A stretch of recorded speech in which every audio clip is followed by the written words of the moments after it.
दल बनाने की बात, इस सबको मत करके एक दल बनाना है।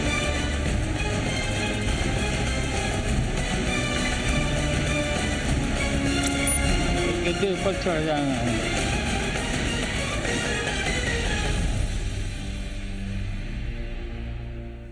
नमस्कार, आप देख रहे हैं बड़ी बहस। मैं हूं आपके साथ सुमित झा। सियासत सिर्फ समय का मोहताज होती है, वो वक्त देखती है और वक्त के साथ पाला बदल लेती है। हालांकि इसके लिए तर्क भी दी जाते हैं, लेकिन हर बार तार्किक परिणति तक पहुंचने से पहले ही हर तर्क बेजा साबित हो जाता है।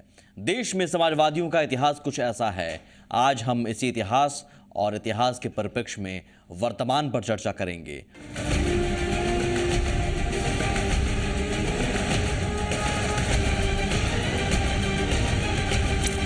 एक दल बनाने की बात, इस सबको मत करके एक दल बनाना है।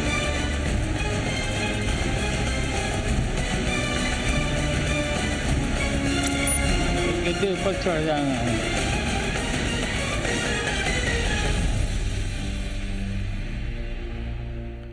दिल्ली में हिंदुस्तान को नई दिशा दिखाने के लिए कई दल एक बार फिर मिलने जा रहे हैं। दावा है कि दिल भी मिल गए हैं, लेकिन इतिहास इसकी गवाही नहीं देता है।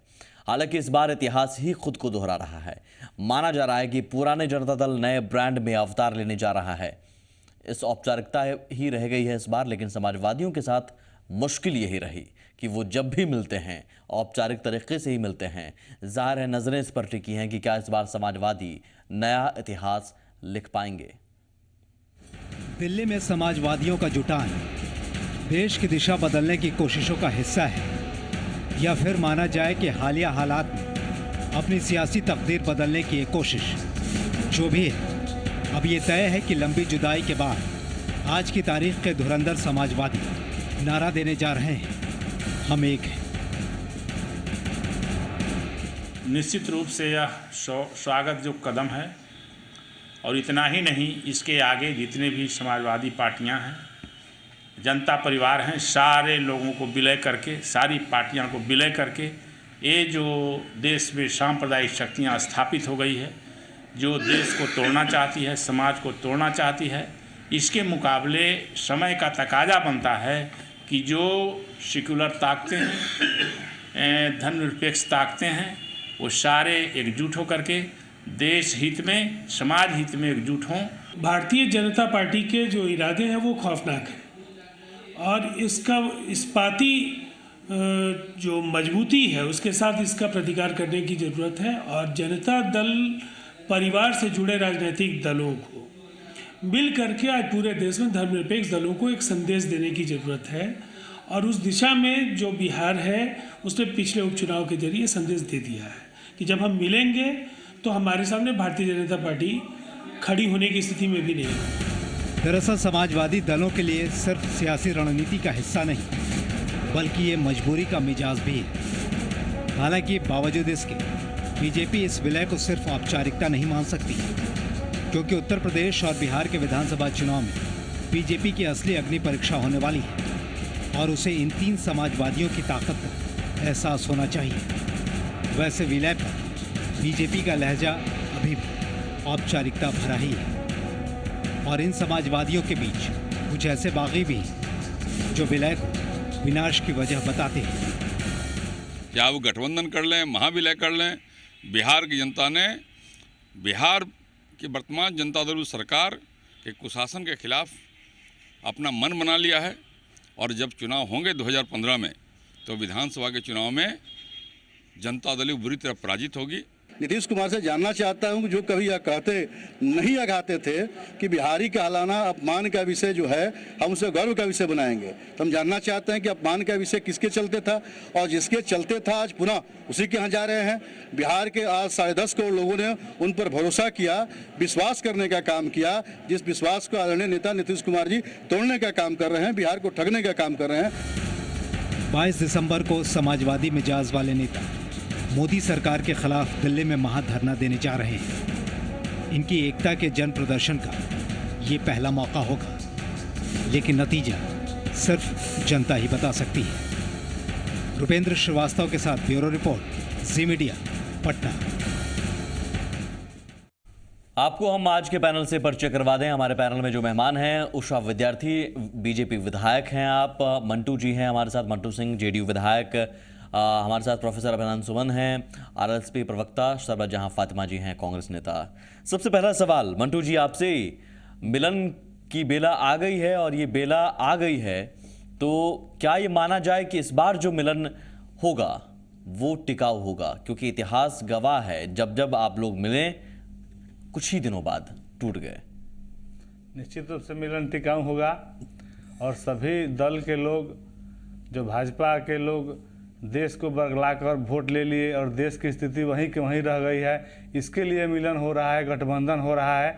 और इसमें आपने देखा है चुनाव में सिर्फ 30% लोगों का मत मिला और भाजपा लोगों को सत्ता में आ गई। 70% लोगों का मत उसके खिलाफ है। इसके लिए सभी लोग एकजुट होने की जरूरत है कि जो देश को किस तरह बरगला कर। ये विलय है या गठबंधन है?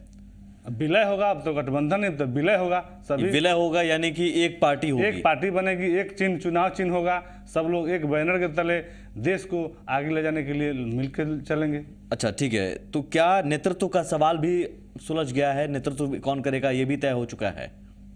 जरूर, जब सारी बातें उनके बीच सहमति बन गई है तभी तो सब लोग एक साथ बैठ के आगे चल रहे हैं। अभी 22 को केंद्र की नीतियों के खिलाफ, कालाधन के खिलाफ। नेतृत्व कौन करेगा? नेतृत्व तो अब तो उसके लिए मुलायम सिंह जी को अधिकृत किया गया है और जो भी वो लोग का निर्णय होगा, सभी लोग का दिल मिला हुआ है, किसी का कोई ईगो पॉइंट नहीं है। जो सभी का सर्वसम्मति से निर्णय होगा, आम कार्यकर्ता से लेकर जनता तक सभी लोग तैयार हैं। किसी कहीं अगर नीतीश कुमार को मुलायम सिंह यादव के नेतृत्व में काम करना पड़े या फिर लालू प्रसाद यादव के नेतृत्व में काम करना पड़े तो मंजूर है कार्यकर्ताओं को, जेडीयू कार्यकर्ताओं को? जेडीयू कार्यकर्ता नीतीश कुमार के सिपाही हैं और नीतीश कुमार जी का जो निर्णय होगा सारे कार्यकर्ताओं को मंजूर होगा। हम एक कार्यकर्ता की हैसियत से भी हैं, हम लोग इस बात की घोषणा भी किए हैं और आज भी आपके मन से कहते हैं कि जनता दल यू का परिवार के एक कार्यकर्ता आदरणीय नेता नीतीश कुमार जी के हर कदम पर उनके साथ रहे। ये मजबूरी है क्या जो आप हर समझौता करने को तैयार हैं? कभी लालू प्रसाद यादव के साथ आने के बारे में सोचते तक नहीं थे, सवाल उनके खिलाफ देश बोलते का है थे। कि जिन मुद्दों सवाल देश का है या सवाल वजूद का है? सवाल देश का है। देश आज गुलामी की तरफ जा रहा है, बहुराष्ट्रीय कंपनियों के हाथों गिरवी रखा जा रहा है और आप देख रहे हैं कि जिन मुद्दों पर देश को ठगा गया उसमें से कोई मुद्दा आज तक न काला धन वापस आया, न महंगाई कम, यही बातें हुई कि मुद्दों को लेकर आप अकेले मुकाबला नहीं कर सकते अब, इसलिए आपको मिलना पड़ा। जनता ये मजबूरी है। यह दिल इच्छा है कि जो भी वादा करके, चूंकि लोगों को ठग कर वोट लिया गया है, 30% लोगों का ही आपने मत मिला है और 70% जो लोगों का बिखरा हुआ है, उस बिखराव को एकजुट करने के लिए और देश के सवाल पर, देश को बचाने के लिए, देश को बचाने के लिए ये मिलन हो रहा है। अभिनंदन जी, गुलामी की तरफ जा रहा है और देश को ये लोग गुलामी की तरफ ले जा रहे हैं। ठीक है अभिनंदन जी, देखिए, ये जो आज जो विलय की बात करते हैं, unification of Janata Dal you, Samajwadi party RJD, ये एकीकरण कर रहे हैं, विलय नहीं कर रहे हैं, एकीकरण कर रहे हैं। लेकिन ये पूर्व में भी इतिहास के पन्नों के आप देखेंगे तो पता चलेगा कि समाजवादी लोग जो है से लगातार साल में विलय करते हैं और वही अगला साल जो है से वो विलय को जो है से तोड़ देते हैं। लेकिन ये कैसी माने इनकी विलय है, ये आप जानते हैं कि विलय अगर इनको करना था, आज कह रहे हैं कि एनडीए की सरकार देश में है जिसके प्रधानमंत्री माननीय नरेंद्र भाई मोदी चला रहे हैं, जिनका देश में क्या विदेश में जो है से उनका नाम जो है से रोशन कर रहे हैं। और ये लोग जो है तथाकथित विलय करने वाले लोग, तथाकथित विलय करने वाले लोग जब हाशिए पर चले गए हैं, नीतीश कुमार जी ने इस लोकसभा चुनाव में 2014 के लोकसभा चुनाव में कहा कि ये जो है से बिहार में जो आरजेडी के जो नेता हैं वो दुनिया का सबसे बड़ा झूठा गोवेल था, उसको भी पीछे छोड़ने का काम किया है और आपके पास वोट मांगने आ रहा है। लेकिन उससे आपको सावधान रहना है। इस विलय से, क्या इस विलय से खतरा लग रहा है? देखिए, सबसे बड़ी चीज है कि हमको विलय से खतरा नहीं है, हम पहले से गठबंधन कर चुके हैं। राष्ट्रीय लोक समता पार्टी नहीं, उपचुनाव में इसी एकता ने आपको परास्त किया था। नहीं, इस एकता ने, ऐसा है ना कि इस एकता ने कभी नहीं पराजित किया है। सबसे बड़ी चीज है कि जब 15 वर्षों तक लालू यादव के तथा कथित जंगल राज, जिसको नीतीश कुमार ने उसको आतंक राज की संज्ञा से संबोधित किया, वो बिहार की जनता देख रही है। ये 9 वर्षों के नीतीश कुमार के जालिम राज को भी, 9 साल के नीतीश कुमार जी के जालिम राज को भी जनता देख रही है। उपचुनाव में फिर क्यों आप हार गए? नहीं, उपचुनाव में देखिए, उपचुनाव में हमारे एनडीए गठबंधन के लोग जो हैं से थोड़ा सा मैं इतना जरूर कहूंगा कि वो समझ नहीं पाए। थोड़ा सा चुनाव जीतने के बाद, पार्लियामेंट के चुनाव जीते तो लोग जो है से फील गुड में रहे हैं, इसमें कहीं दो मत नहीं है। गठबंधन फील गुड में रहा है, जिसमें हमारे तो नेता होमवर्क जनता दल परिवार ने किया, आरजेडी जेडीयू ने ही एकता के साथ बाजी मार ली, ये आप मान रहे हैं? तो क्यों नहीं उपचुनाव को लेकर आप सबक नहीं ले रहे हैं? नहीं, वो उनकी मजबूती नहीं थी, वो हमारे गठबंधन की कमजोरी थी। हम गठबंधन में जिस तरह से सशक्त उपस्थिति पार्लियामेंट में मैंने देने का काम किया था, पार्लियामेंट में सशक्त उपस्थिति दर्ज कराने का काम किया था, वो उपचुनाव में मैंने नहीं कर पाया, हमारा गठबंधन नहीं कर पाया। हल्के में लिया इन लोगों को? अब बिल्कुल मैंने हल्के में लिया। अभी भी तो आप कह रहे हैं कि कुछ नहीं होगा, अभी भी आप हल्के में ले रहे हैं। जैसे दूध से मुंह जर जाता है तो छाछ भी पीता है। मैं स्पष्ट कहता हूं, एक बार मान लेते हैं कि जैसे नहीं कन्फर्म, मैं बिल्कुल 100% बोल रहा हूं कि ये जो आप देख लीजिए, सुनिए 2009 में पार्लियामेंट का चुनाव हुआ था, जिसमें नीतीश कुमार जी एनडीए गठबंधन, जिसमें भाजपा भी लोग थे, ये अप्रत्याशित जीत इनकी हासिल हुई थी।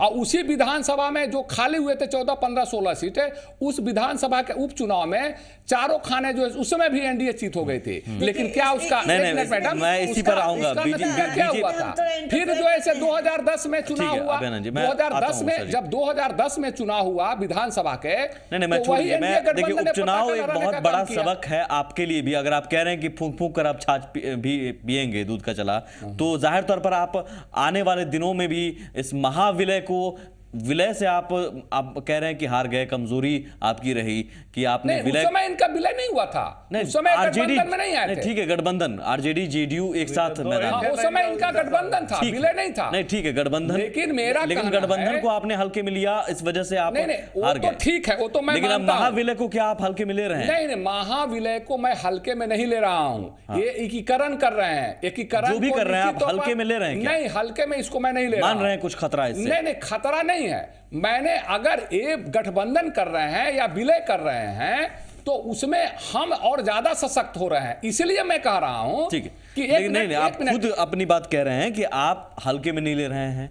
हल्के में नहीं लेना मतलब कुछ आप समझ रहे हैं कि मुकाबला होगा। नहीं, मुकाबला तो लोकतांत्रिक प्रणाली में जब ये गठबंधन कर रहे हैं तो मुकाबला तो ऐसा बात नहीं है। जैसे मंटू जी ने कहा कि 31% वोट लेकर के ये राज्य कर रहे हैं, ये सत्तासीन हुए हैं, तो इनको 31% वोट लेने से कौन रोका था? ये क्यों नहीं ले लिए भाई? ये भी अपनी गलती स्वीकार करते हुए नहीं, आज अगर ये भी अपनी गलती स्वीकार कर रहे हैं और यही कह रहे हैं, नीतीश कुमार भी कह रहे हैं कि हमने गलती की लेकिन अब इकट्ठा हो रहे हैं, तो इससे आपको चुनौती मिलेगी। मैं उषा जी के पास आऊंगा। नीतीश कुमार जी ने गलती नहीं किया, नीतीश कुमार जी इतने अहंकारी हो गए कि लोगों को पीछे छोड़ देने का काम किया। उषा जी, बीजेपी की अगुवाई में एनडीए ने बहुत बड़ी जीत हासिल की लोकसभा में, लेकिन आप फील गुड करने लगे और उपचुनाव में आपकी ये हार हुई।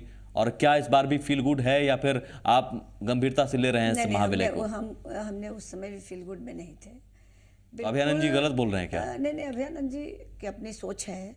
मैं देखती हूँ कि कोई भी चुनाव व्यक्ति जब प्लानिंग से लड़ता है तो उसको बहुत हल्के से नहीं लेता। स्थिति जनता को उस समय कोई लक्ष्य नहीं दिखता है, और लक्ष्य जब नहीं दिखता है तो उस प्रकार का उत्साह नहीं होता है। अभी जैसे चुनाव होता है तो दिखता है कि भाई हमको नरेंद्र मोदी जी प्रधानमंत्री बनाना है, तो उस दिशा में उसकी मानसिकता रहती है। बिहार में जैसे सरकार बना, अभी चुनाव आएगा, बिहार में अभी चुनाव आएगा है क्या? किसी को नहीं लक्ष्य है ना, सीएम बनाना है? नहीं, किसी न किसी को तो भारतीय जनता पार्टी के लोगों का सीएम बनाना है। आपने कहा कि पीएम बनाना है, तो बिहार में भी किसी को सीएम बनाने का लक्ष्य है क्या? नहीं, लक्ष्य है ना, हम भाजपा की सरकार बनाएंगे ना, सीएम बनाएंगे, चाहे ABCDF कोई हो। लेकिन ये लक्ष्य जनता को होगा कि इस जंगल राज से मुक्ति के लिए इस अभी जो अभियान और गठबंधन और महागठबंधन और एकीकरण की जो बात कर रहे हैं, अब ऐसा लग रहा है कि भ्रष्टाचार और परिवारवाद का मिलन हो रहा है। तो ये जनता फिर देखेगी ना कि हमारा आगे आने वाला जो मुख्यमंत्री होगा वो किसकी सरकार होगी और किसको बनाना है। तो ये लक्ष्य होगा उसका कि मेरा लक्ष्य है कि भारतीय जनता पार्टी की सरकार बने, गंभीरता से आप स्वच्छ ले एक सरकार बने। उस समय भी जनता ने गंभीरता से नहीं लिया। बिल्कुल, हम गंभीरता से क्यों नहीं ले रहे हैं, लेकिन जनता इससे ज्यादा गंभीर है। चुनाव में आप गंभीरता से नहीं ले पाए? नहीं, ऐसा नहीं है कि हम लोग जो चुनाव लड़ते हैं तो बिना गंभीरता के कोई चुनाव नहीं लड़ते, लेकिन जनता ने गंभीरता से इसको नहीं लिया। उसको लगा कि क्या फर्क पड़ने वाला है, हमारे कुछ वोट का इधर उधर हुआ जिसके कारण फिर भी हमारे ऐसे नहीं हुए कि बुरी तरह हम 1 या 2 सीट जीते। वही 6 सीट अगर हम जीते, 4 सीट हम जीते, 6 सीट जीते तो और अच्छा होता। ठीक है, आपका जो अलग दावा था, उस दावे की अपेक्षा आपकी हार ही कही जाएगी उपचुनाव में, और आरजेडी जेडीयू को आप मान नहीं रहे थे, अस्तित्व में नहीं मान रहे थे लोकसभा चुनाव में जीत मिलने के बाद। आज भी मैं नहीं मान रही हूं, लेकिन वो दोनों एक हुए तो आपको हरा दिया। तो क्या अब बड़े स्तर पर जनता दल परिवार एकजुट हो रहा है? क्या वोट का एकजुट होना आपके लिए खतरे का संकेत नहीं है? सुमित जी, मेरे लिए खतरे का कोई संकेत नहीं है, ये जनता के खतरे के लिए संकेत है। हमने कहा ना कि अभी भ्रष्टाचार और परिवारवाद का एकीकरण है और जनता ही इसका निर्णय करेगी। ठीक है, कांग्रेस कहां है? आप फिर सुन लीजिए, जनता इसलिए निर्णय करेगी कि मुलायम सिंह की पूरी परिवार की पार्टी, देवगौड़ा अपने और अपना बेटा, चौटाला जेल के अंदर, उनके और उनका परिवार, एक उसमें नीतीश जी बचे हुए थे, पता नहीं कैसे फंस गए, और उसमें वो भी उस भ्रष्टाचार के साथ दे रहे हैं। मुझे तो आश्चर्य हो रहा है।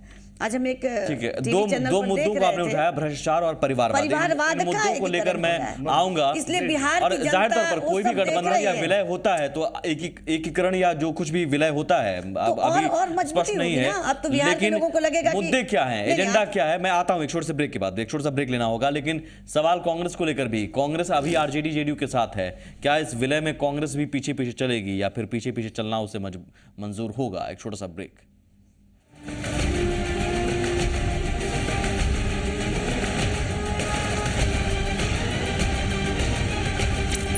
एक दल बनाने की बात इस अपने मत करिए, एक दल बनाना है।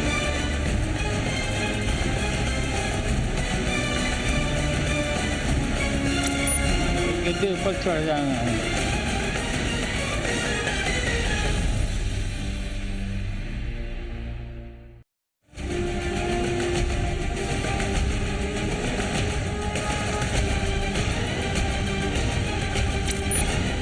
दल बनाने की बात इस अपने मत करिए, एक दल बनाना है।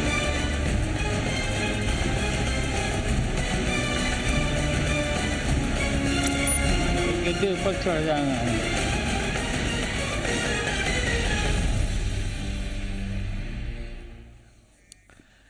जी हाँ, दिल्ली में बैठक होने वाली है और महाविलय की पूरी तैयारी है, लेकिन सवाल है कि दिल्ली में दल तो मिलेंगे, दिल भी मिलेंगे, क्योंकि इतिहास गवाह है जब जब समाजवादी मिलते हैं कुछ दिन बाद टूट जाते हैं। लेकिन क्या इस बार नया इतिहास लिखा जाएगा? और सवाल इन सब के अलावा कई और भी हैं, एजेंडे को लेकर भी, मुद्दों को लेकर भी और सदस्यों को लेकर भी। कांग्रेस अभी बिहार में आरजेडी जेडीयू के साथ है, लेकिन इस महाविलय में कांग्रेस की क्या जगह है? फातिमा जी, क्या जगह है आपके लिए? नहीं, देखिए, ये महाविलय जनता पार्टी परिवार का हो रहा है, कांग्रेस पार्टी का नहीं हो रहा है। कांग्रेस पार्टी की अपनी आइडियोलॉजी है, अपनी विचारधारा है, अपना अस्तित्व है। बिहार में विचारधारा बदल जाती है? नहीं, बिहार की बात नहीं है। जब हम जदयू के साथ गए उस वक्त बिहार की स्थिति इलेक्शन में जाने की नहीं थी। बीजेपी से ये लोग अलग हुए थे, जाहिर सी बात है बिहार के हित में हमें इनका साथ देना था। तो उसमें विचारधारा की कोई जगह नहीं रही? नहीं, विचारधारा अपनी है, इसका विलय नहीं होना है। हमने उनका साथ दिया था, हम विलय होने की कगार पर नहीं है। नहीं, गठबंधन होना और विलय होना बिल्कुल अलग चीज है। गठबंधन से में हम ना उनके साथ सरकार में है और ना ही हम उनके सरकार का कोई फायदा उठा रहे हैं। हाँ, हम बिहार के हित में जरूर उनके साथ थे। रहा सवाल कि अब ये लोग विलय कर रहे हैं, 1990 में भी शायद आपको याद होगा कि जनता पार्टी से टूट करके ये 5 पार्टियां अलग अलग हुई थी और फिर उनका क्या हशर हुआ वो आपको याद होगा शायद। और आज तो फिर ये विलय, आज फिर ये विलय कर रहे हैं। विलय पर चुटकी ले रही हैं? नहीं, ठीक है, हम चुटकी लेने वाले कौन होते हैं? ये पांचों बिल्कुल शुभकामना दे रहे हैं। ये सारी पार्टियां मिलकर के अगर मजबूती अपने आप को मजबूत करने में लगी हुई है तो अच्छी बात है। क्योंकि देखिए, अच्छी बात किसके लिए? कांग्रेस के लिए भी। सुमित जी, पहले ये बात सुन ले कि सबसे बड़ी बात ये कि अब 2 राष्ट्रीय पार्टी का ही रह गया अस्तित्व, चाहे वो भारतीय जनता पार्टी हो या कांग्रेस पार्टी हो। चाहे कांग्रेस पार्टी के बारे में आप फिर ये सवाल बिहार उठाएंगे, में आरजेडी और जेडीयू के पीछे चलना क्यों पड़ा आपको? सुमित पहले मेरी बात सुने पहले, आप फिर ये उठाएंगे सवाल कि कांग्रेस का अस्तित्व कहाँ है। तो ऐसी बात नहीं है, कांग्रेस का अस्तित्व चाहे जैसा भी हो, कांग्रेस पार्टी है।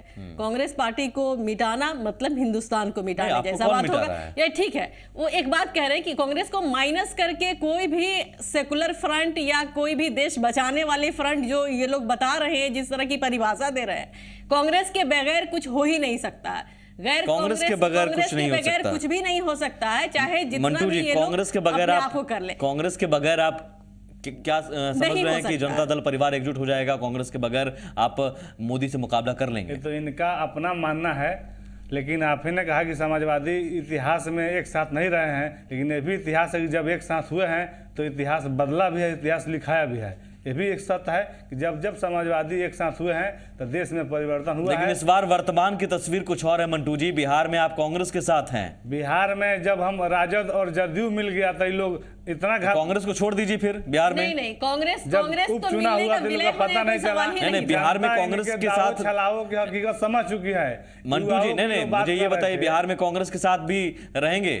जब गठबंधन होगा तो रहेंगे, हमारे जो नेता तय उसके साथ रहेंगे। उसके लिए हम थोड़े हम जो करेंगे कांग्रेस रहेगी या कांग्रेस नहीं रहेगी। गठबंधन की जब बात होगी तो लीडर क्या करेंगे वो तो बाद की चीज होगी। अभी फिलहाल इनके विलय का मामला है, उस विलय से कांग्रेस पार्टी को कोई लेना देना नहीं है।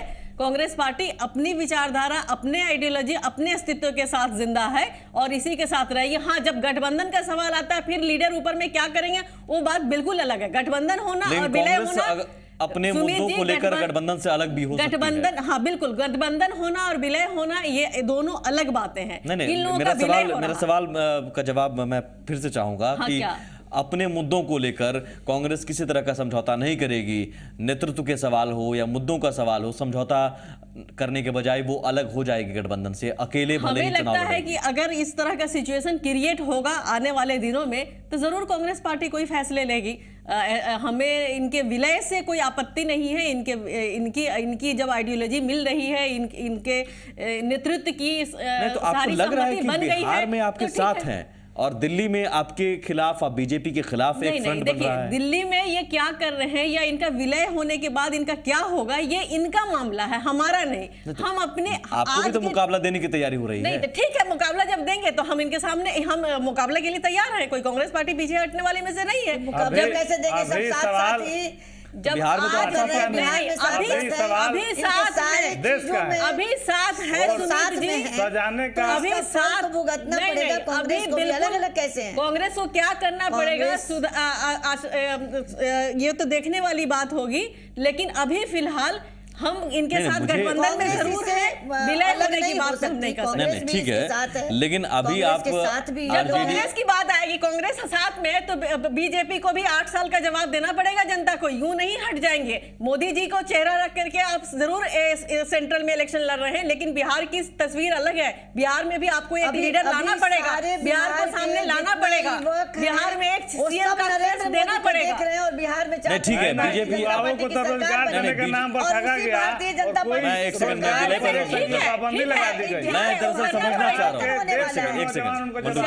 एक सेकंड जनता को उषा जी, मैं समझना चाह रहा हूँ, मैं वही समझना चाह रहा हूँ, ये किस तरह की खिचड़ी है कि आप बिहार में साथ हैं, दिल्ली में उनके खिलाफ हैं। क्लियर करके बता दें आपको। जी बिल्कुल। देखिए, इनकी जितनी जनता परिवार पार्टी है, इनका विलय हो रहा है, ठीक है। अभी हम गठबंधन में, कांग्रेस पार्टी यहाँ पे दे रही है आरजेडी और जदयू के साथ गठबंधन में है। जब ये विलय कर लेते हैं, उसके बाद गठबंधन का क्या स्वरूप होगा वो आगे आने वाले दिनों में पता चलेगा। जो हमारे लीडर और इनके जो विलय के लीडर होंगे वो उस वक्त तय करेंगे। तो क्या गठबंधन की सूरत बनती है, नहीं बनती है, ये आने वाले दिनों की बात होगी। मैं इसी सवाल को लेकर आज हम बहस नहीं कर सकते। मंटू जी, जिस दिन होगा वो जरूर बात करेंगे। मेरा सवाल इस विलय को लेकर बिहार के गठबंधन पर क्या असर पड़ेगा, आप मुझे बताइए। देश को सजाने का तस्वुर तो बहुत बात का है, पहले तय हो कि देश को बचाया कैसे जाए। इस मुद्दे पर अभी एकीकरण हो रहा है। बचाया मतलब देश का गड्ढा में समुद्र में गिर रहा है, देश जा रहा है, बचाने देश आप को लोग सब मिलकर देवगौड़ा और मुझे देखिए आप वो समझिए, देखिए नहीं मंटू जी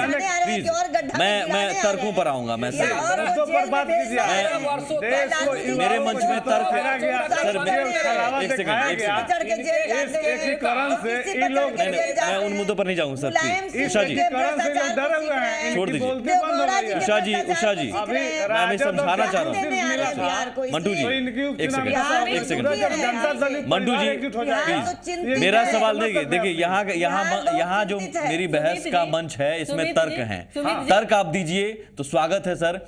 ये अब देश को बचाना है, बचाइए आप अपनी जगह पर, लेकिन मुझे स्पष्ट कीजिए इन्होंने कहा कि मेरा सवाल सुन लीजिए, मेरा सवाल मैं उस मुद्दे पर आऊंगा, मैं उस मुद्दे पर आऊंगा। सरकार बनाते क्या मैम अगर बिहार गर्त में जाता? मेरा सवाल आप सुन लीजिए। मेरा सवाल ये है मंटू जी, जो ये विलय हो रहा है उसका असर बिहार के गठबंधन पर क्या पड़ेगा? एक सेकंड मैं लूंगा जवाब। गठबंधन के लोग भयभीत हैं और इनको क्यों भयभीत नहीं लग चुका है। मुझे ये बताइए कि इस विलय का असर बिहार के गठबंधन पर क्या पड़ेगा? क्या जेडीयू आरजेडी और कांग्रेस साथ में रहेगी इस विलय के बावजूद भी? सब लोग साथ में रहेंगे। और आप एक तरफ समाजवादी देखो जो ठगने काम किए हैं अभी पता चल गया। अब ये बातें छोड़ दीजिए, समाजवादी विचारधारा की तरफ बात कर रहे हैं और एक तरफ आप कांग्रेस के साथ रहने की बात कर रहे हैं। ये कैसी विचारधारा की जीत होगी? समाजवादी विचारधारा की बुनियाद आपको पता होना चाहिए मंटू जी। गैर कांग्रेस की बोलती बंद हो गई, जनता ने मंटू जी प्लीज देखिए तर्क पर आइए सर, तर्क पर आइए, जनता सुन रही है। मेरा सवाल है कि गैर कांग्रेसवाद की बुनियाद पर, इतिहास आप भी जानते हैं, गैर कांग्रेसवाद की बुनियाद पर ही समाजवादी विचारधारा है और उस समाजवादी विचारधारा के तहत अगर आप एक हो रहे हैं तो फिर कांग्रेस के साथ कैसे? जब समाजवाद पार्टी सब लोग एकजुट हो जाएंगे, एक मंच पर आ जाएंगे और जनता का जो समर्थन मिलेगा उसके बदौलत में सरकार चलेगी। कांग्रेस कहां से आ गई इसमें समाजवादी विचारधारा में, या फिर समाजवादी हो गई है अब कांग्रेस आपकी नजर में? क्यों नहीं, सब लोग साथ में, जब सवाल देश का होगा तो सब लोग साथ में आएंगे। कांग्रेस समाजवादी हो गई है अब आपकी नजर में? सब साथ में सब लोग हैं। बिहार कांग्रेस की सोच समाजवादी हो गई है? यदि नहीं है तो फिर बिहार में समर्थन कैसे सब लोग कर रहे हैं? कांग्रेस की सोच समाजवादी हो गई है क्या? समाज के समाजवादी का मतलब क्या होता है कि समाज के जो निचले तबके के लोग हैं, जो हमारे पिछड़े अति पिछड़े महादलित जो भी सबसे निचली पंक्ति है, उनके विषय में समाजवादी का मतलब क्या? अपनी सहूलियत के हिसाब से परिभाषा सभी को निकाल दिया। ये लोग जो देश के बांटने का सभी लोग एक होंगे। मंटू जी नहीं समझ पा रहे हैं इसको। हम गठबंधन और विलय में बहुत फर्क होता है। विलय इनका हो रहा है, गठबंधन अभी आज की जो रूपरेखा है वो आरजेडी जेडीयू और कांग्रेस का गठबंधन है, नॉट विलय। ठीक है, विलय नहीं है। लेकिन हम तो कह रहे हैं ना सहयोग नहीं, बिल्कुल हम ये कह रहे हैं कि गठबंधन है, हम बोल रहे हैं कि गठबंधन है, आज के डेट में गठबंधन है, हम ये स्वीकार कर रहे हैं गठबंधन है, हम सरकार को सपोर्ट कर रहे हैं, इसमें कहीं कोई दो राय नहीं है। लेकिन इनके विलय होने के बाद जब रूपरेखा तैयार होती है तो कौन सा लीडर होगा, हमारे लीडर की क्या बातें होंगी, इन दोनों का सामंजस्य बैठता है या नहीं बैठता है, ये देखने वाली बात। विचारधारा की कोई जगह नहीं होगी इसमें। विचारधारा की बात होती है। रहा सवाल की दो ध्रुव कवि थे, एक तरफ समाजवादी एक तरफ कांग्रेस, दोनों मिल गए हैं। विचारधारा की कहां जगह है? तुम्हें हो ही नहीं सकता है, हो ही नहीं मैं मुद्दों पर आता हूं। गैर कांग्रेसवाद के नारा माननीय नीतीश कुमार जी दिया करते थे और उन्होंने यहां तक कहा करते थे कि जब जब देश में कांग्रेस सत्ता में आई तब तक महंगाई लाई। ये एक बार नहीं सैकड़ों बार नीतीश जी ने खुद बोला था। दूसरी बात है, एक बात है,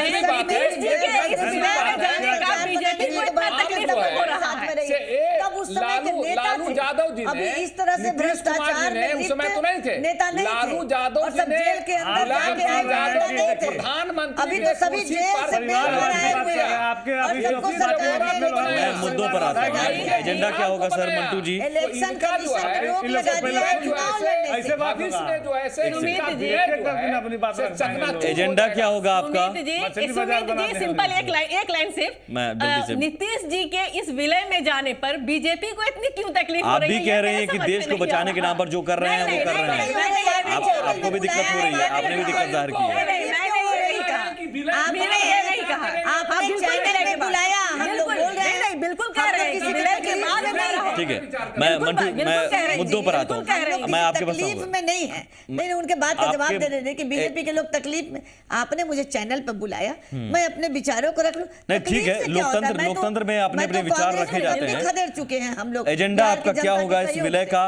किन मुद्दों के तब देखिए, पिछड़ों की सरकार, गरीबों के हित की सरकार, तमाम गरीबों की सरकार, गरीबों की बात करने वाली, ये तमाम बातें होती रही।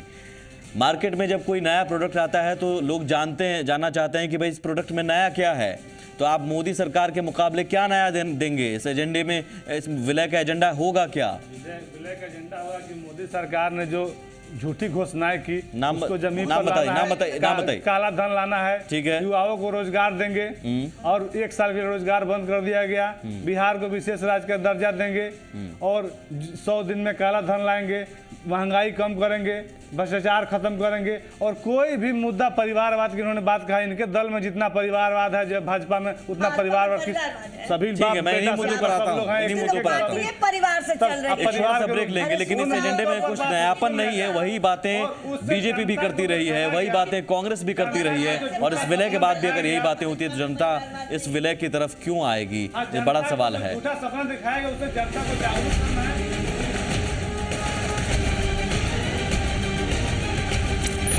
एक दल बनाने की बात, इस सबके मत एक दल बनाना है।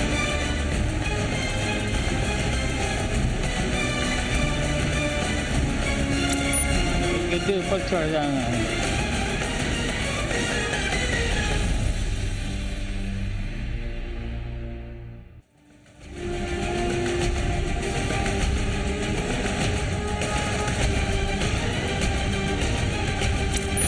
एक दल बनाने की बात, इस सबके मत एक दल बनाना है।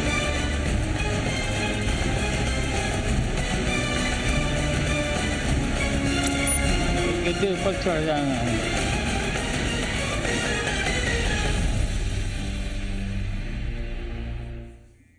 तो महाविलय की कवायद हो रही है, दिल्ली में दल मिलेंगे, दिल मिलेंगे क्या, ये सवाल है। एजेंडों को लेकर, मुद्दों को लेकर भी सवाल है। उषा जी, जिन मुद्दों को लेकर मंटू जी कह रहे हैं कि हम इन मुद्दों को लेकर आ रहे हैं, हालांकि उसमें कुछ नयापन जी नयापन नहीं है, लेकिन पूरी बात सुन लिया जाए जी।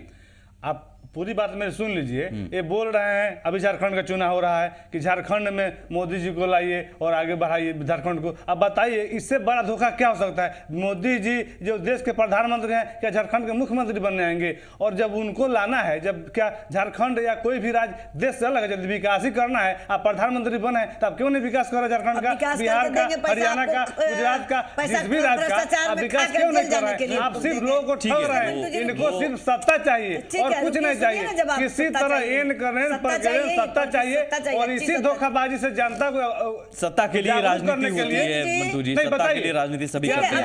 मैं उन मुद्दों को लेकर अलग है, ठीक है मंटू देश की सत्ता आपके हाथ में, आपने क्यों नहीं विकास कर रहे हैं? इसी धोखाबाजी लोगों से जो बिहार को और देश को ठगे हैं, उसी के लिए गठबंधन बनाया जा रहा है और विलय हो रहा है कि इनके छलावे से देश के लोगों को, जनता को बताया जाए किस तरह लोग देश को ठग रहे हैं, लूट रहे हैं और पूंजीपतियों के हाथ में देश को दे रहे हैं। अरे मंटू जी हो गया, हम ताली बजाने के लिए यहाँ पर कोई नहीं है कि नरेंद्र मोदी को आप कह रहे हैं कि मुख्यमंत्री झारखंड ठीक है उषा जी, लेकिन नरेंद्र मोदी के नेतृत्व में झारखंड के, जब सुन लीजिए पहले, आप खाली बोलिए नहीं, सुनिएगा तभी सीखिएगा भी।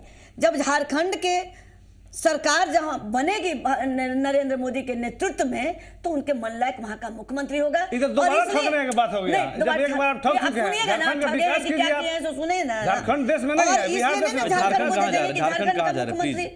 मैं जिन मुद्दों के आधार पर ये महाविलय हो रहा है उषा जी, उन मुद्दों का जवाब क्या है आपके पास? मुद्दों का जवाब यह है, तरह लोग ठगने वाले काम। अच्छा ठीक है, आप बोलिए। नहीं, आप सुन लीजिए, आप भी बोलिए, बताइए। चुनाव में जाइएगा तो जनता जवाब पूछेगी आपसे कि क्या क्या बोले थे टीवी पर। लेकिन जिन मुद्दों को लेकर काला धन है मुद्दा, देखिए आपने बीजेपी ने जो काला धन का वादा किया, जाहिर तौर पर आज नीतीश कुमार अगर लाउड स्पीकर में मोदी जी के बयान को, भाषण को सुनवा रहे हैं, तो एक मौका आपने ही दिया है। नहीं, हम मौका नहीं दिया, हम उसका जवाब सुनिए ना। मौका क्या दिया है?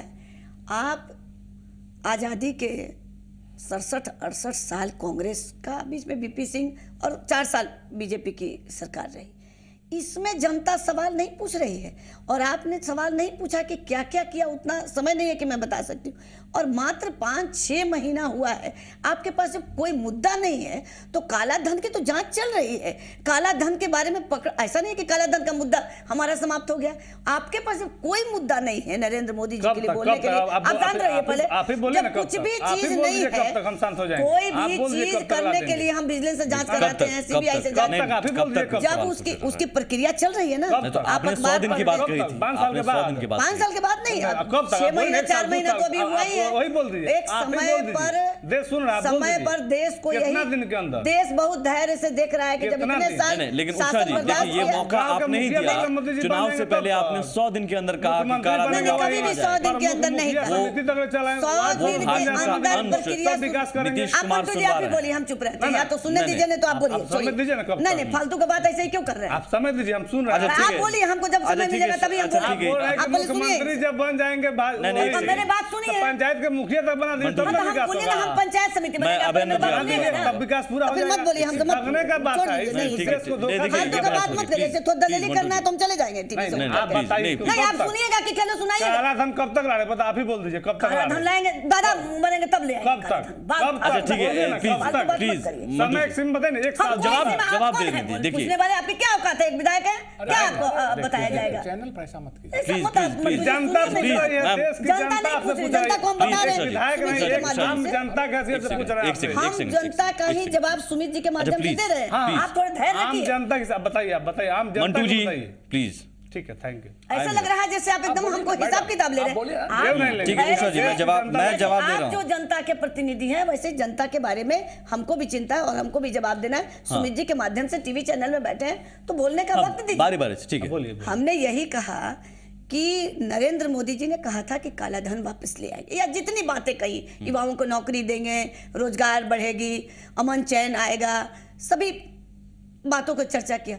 क्या नरेंद्र मोदी जी प्रधानमंत्री बनने के बाद क्या चुपचाप बैठे हुए हैं, हाथ पर हाथ धर करके बिहार पूरे जनता के लिए काम नहीं कर रहे हैं?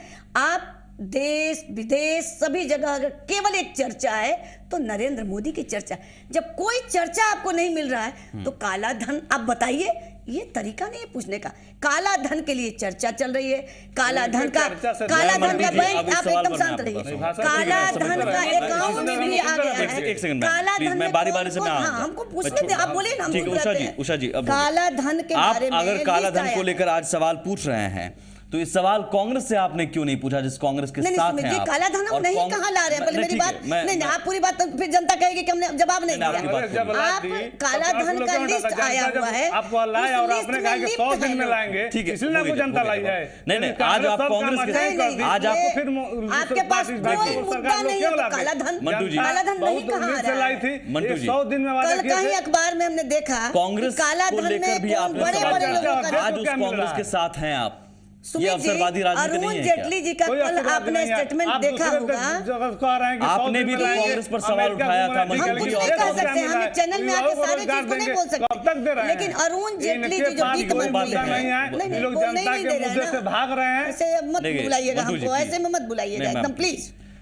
कुछ तो बात तो हमको भी जनता सुन रही है ना, ऐसे में मत सवाल का जवाब मंटू जी प्लीज दीजिए। देखिए ये बहस है, ये नहीं है, तर्क होते हैं, आप अपना भाषण बोलना है तो अकेले आप बैठ दीजिए ना, पूरे आप एक घंटे का बैठ आप ही ना बैठ रहे, हम तो सुन और मैं आपसे सवाल पूछ रहा हूं, एकदम गलत बात है। प्लीज मंटू जी बोलिए। मैं आपसे सवाल पूछ रहा हूं काले धन को लेकर कांग्रेस के सवाल पर, कांग्रेस पर भी आप सवाल उठा रहे थे, आज उस कांग्रेस के साथ हैं, क्या जवाब है आपके पास?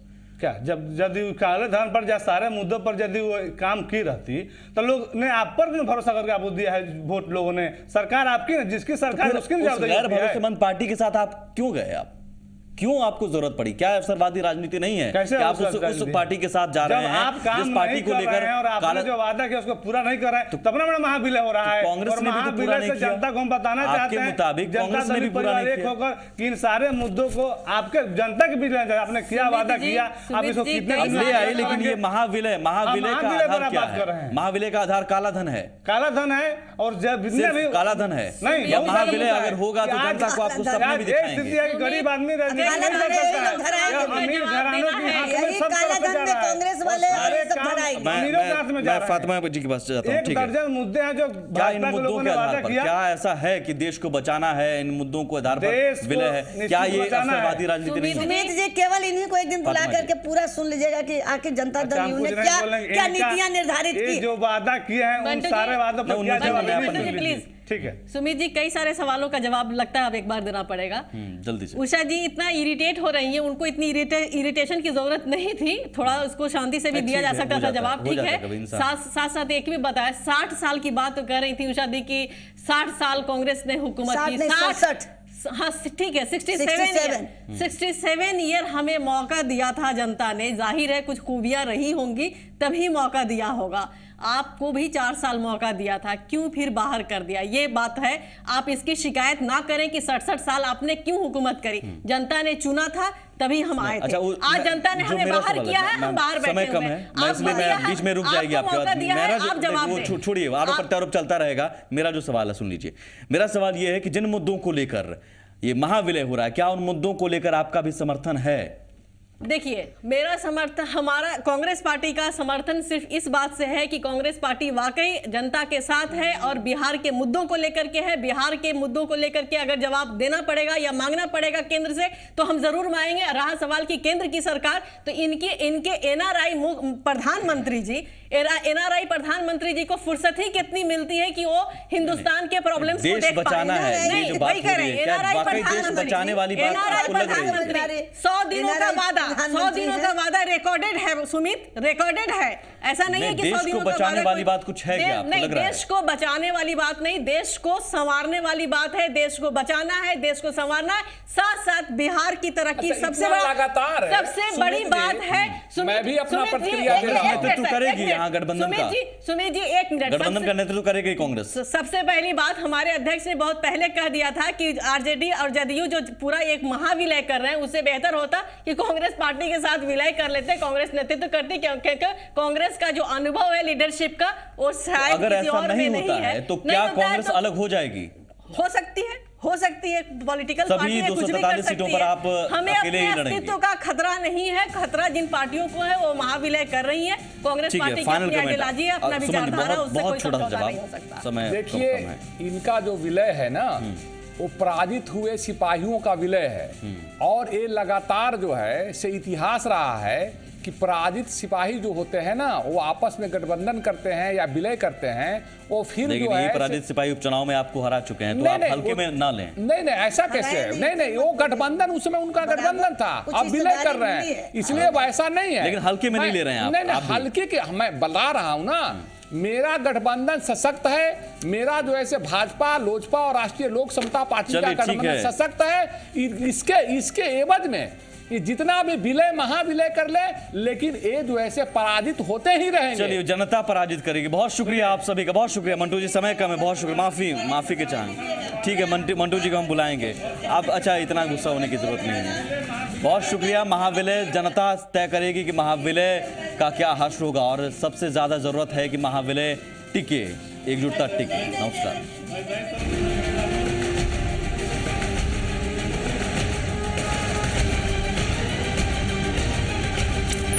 एक दल बनाने की बात, इस अपने मत करके एक दल बनाना है।